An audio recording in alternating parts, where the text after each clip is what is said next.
Di sini saya Loka Nokta Dewi dengan NIM 241409128 akan menjelaskan terkait stratifikasi sosial. Simak video berikut ini.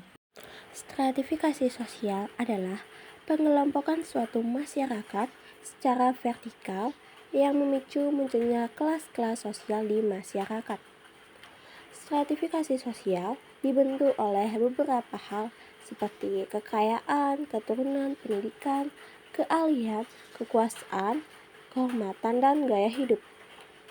Menurut Soejono Soekanto, ada 3 sifat dari stratifikasi sosial, yaitu yang pertama, stratifikasi sosial tertutup. Pada stratifikasi sosial tertutup, mobilitas seseorang untuk bisa melaju dari satu lapisan sosial tertentu ke lapisan sosial yang lain sangat terbatas. Masyarakat dari lapisan kelas bawah hampir tidak mungkin naik kelas menjadi kelas atas. Stratifikasi sosial tertutup ditentukan berdasarkan kelahiran, contohnya seperti sistem kasta yang terdapat di Bali. Masyarakat yang sejak lahir berada di kasta Brahmana tidak bisa berpindah ke kasta kesatria lagi. Sebaliknya, masyarakat yang sejak lahir berada di kasta Waisya tidak bisa berpindah ke kasta Brahmana atau kasta kesatria.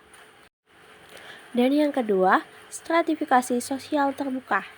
Pada stratifikasi sosial terbuka, semua orang dari lapisan bisa melakukan mobilitas sosial naik maupun mobilitas sosial turun.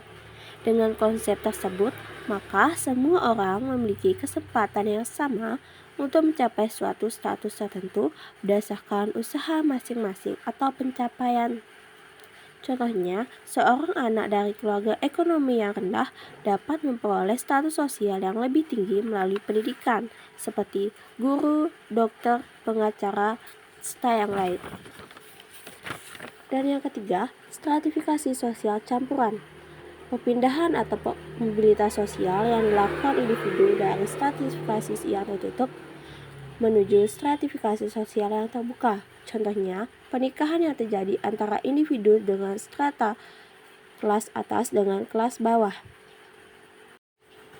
Adapun dampak dari stratifikasi sosial di masyarakat yaitu yang pertama, ketidaksetaraan ekonomi.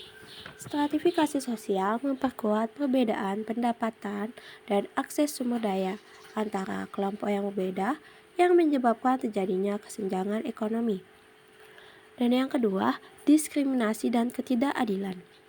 Kelompok-kelompok yang berada di lapisan bawah sering mengalami diskriminasi dalam akses terhadap pendidikan, pekerjaan, serta layanan sosial di masyarakat.